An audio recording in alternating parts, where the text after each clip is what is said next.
ये बीजेपी की जो परिवर्तन यात्रा कल गोगा मेडी से शुरू हुई है, ये निकलनी भी चाहिए क्योंकि पिछले 4 साढ़े 4 वर्ष में जो महिलाओं के खिलाफ काफ़ी अत्याचार हुए हैं, रेप के मामले बढ़े हैं, इवन तक कि राजस्थान जो है वो अब भारत के शीर्ष राज्यों में शुमार हो गया है अपराध की श्रेणी में। तो मैं ये समझती हूँ कि जो आने वाली सरकार है या जो आने वाली जो बीजेपी की परिवर्तन यात्रा है, वो इस रेप के मामलों में, महिलाओं पर अत्याचार के मामले में काफ़ी हद तक रोक लगाने में सक्षम होगी, ऐसी मैं उम्मीद करती हूँ। हाँ, बिल्कुल चाहती है और हम चाहिए भी सही हमें परिवर्तन, क्योंकि आए दिन हम ये देखते हैं कि पहले अशोक गहलोत जी ने जो बिजली है वो फ्री कर दी 100 यूनिट तक, लेकिन जब बिल आया हमारे समक्ष तो हमने ये देखा कि जो उसके ऊपर फ्यूल चार्ज है वो बहुत ज़्यादा बढ़ गया। इतना ज़्यादा बढ़ गया कि जो जितना बिल पहले आता था उसमें बढ़ोतरी हो गई। तो ये तो जनता के साथ में सरासर नाइंसाफ़ी है और मैं उम्मीद करती हूँ कि ये परिवर्तन यात्रा ज़रूर निकालनी चाहिए। और ये जो बिजली की बढ़ोतरी है, गैस की बढ़ोतरी है, सब्सिडी नहीं आती, महिलाओं पर जो अत्याचार हुए हैं उन पर अवश्य रोक लगेगी इस परिवर्तन यात्रा के माध्यम से। पिछले 5 सालों में जो भी योजनाएं कांग्रेस सरकार की तरफ से चलाई गई थी, उसका लाभ विद्यार्थियों को नहीं मिल पा रहा है। जैसे कि उनकी एक योजना है स्कूटी योजना, जो कि जो मेरिट लाने वाली लड़कियां होती है उनको वो स्कूटी देते हैं। मेरे जो है 12th क्लास के अंदर 92% मार्क्स आए थे, लेकिन फिर भी मेरे को स्कूटी में सिलेक्शन नहीं हुआ और अभी तक स्कूटी नहीं मिल पा रही है। और इससे ये पता चलता है कि जो सरकार जो योजना लागू कर रही है, लेकिन उनका जो है इम्प्लीमेंट है वो नहीं कर पा रही हैं। और जो बेरोज़गारों की संख्या है वो भी बढ़ती जा रही हैं। विद्यार्थी पेपर देते हैं लेकिन वो लीक हो जाते हैं। और हैरानी की बात तो ये है कि जो एग्ज़ाम्स पेपर हैं वो सब लीक हो रहे हैं और वो 10 हज़ारों रुपयों के अंदर बेचे जा रहे हैं, जो कि नहीं किया जाना चाहिए। तो बेरोज़गार की संख्या भी बढ़ रही है और विद्यार्थियों के साथ अन्याय हो रहा है। और हमें ये आशा है कि जो बीजेपी सरकार आएगी तब वो इन सब चीज़ों में सुधार करेगी और जो भी योजना लागू करेगी वो उसको इम्प्लीमेंट भी करेगी, केवल लागू ही नहीं करेगी, जिससे कि हम विद्यार्थियों का भी बदलाव होगा और हम अच्छे से आगे अपनी पढ़ाई में और कंसंट्रेट कर पाएंगे। हमने एग्ज़ाम जो भी फॉर्म्स वगैरह निकले थे उनकी तरफ से वो सब हमने फ़िल किए थे, लेकिन हमने उनको कोशिश करी हमने कि उनसे हम संपर्क करें, लेकिन उनकी तरफ से कोई भी हमें जवाब प्राप्त नहीं हुआ है। और अभी हम वो चीज़ छोड़ चुके हैं कि अब हमें ये उम्मीद नहीं लग रही है कि हमें वो चीज़ मिलेगी अब। तो हमें बीजेपी सरकार से ये आशा है कि अगर वो ऐसा कुछ भविष्य में लागू करती है तो वो उसको ज़रूर ही हमें देगी और केवल लागू करके नहीं छोड़ देगी, इम्प्लीमेंट भी करेगी उसको। परिवर्तन यात्रा देखो, यहाँ राजस्थान में तो एक 5 साल के लिए कांग्रेस, तो फिर दोबारा बीजेपी, फिर कांग्रेस, ये होता आया है। लेकिन ये जो परिवर्तन यात्रा निकाल रहे हैं ये जनता का रोष है जो पार्टी बुला रही है। जनता में रोष स्वाभाविक है। हर चीज़ ये कह रहे हैं कि ये फ्री कर रहे हैं, वो फ्री कर रहे हैं, दरअसल कुछ भी फ्री नहीं है। ये जनता को, पब्लिक को भरमा रहे हैं।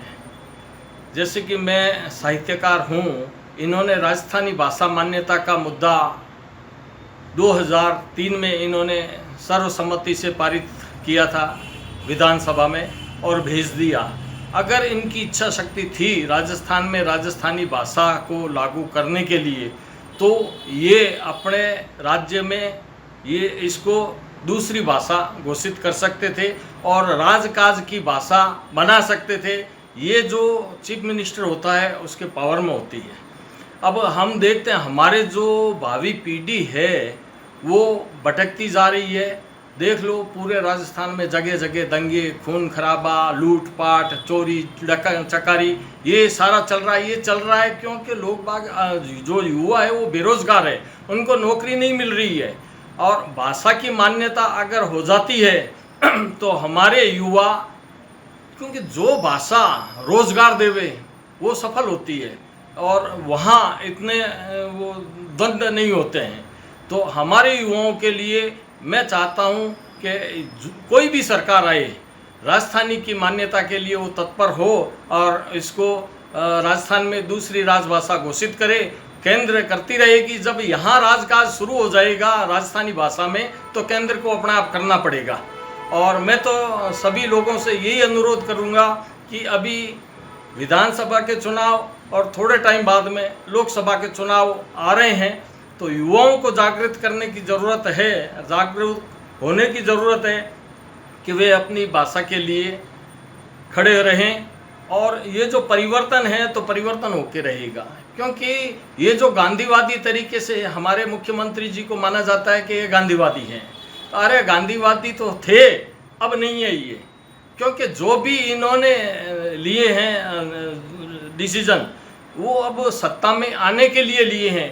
जनता अच्छी तरह से जानती है कि अब जो वायदे किए जा रहे हैं, इनकी इच्छा शक्ति नहीं थी काम करने की, और ज़बरदस्ती अब देख लिया कि मेरी सरकार नहीं आएगी, तब ये जनता के प्रति अपना नरम रवैया रख रहे हैं। तो जो निकल रही है, ये सबसे बड़ा ये इसका यही फ़ायदा होगा कि जो भ्रष्टाचार पिछले 5 साल से इतना ज़्यादा बढ़ गया कि खुद ही ये कांग्रेस सरकार दुखी है कि हम करें तो करें क्या।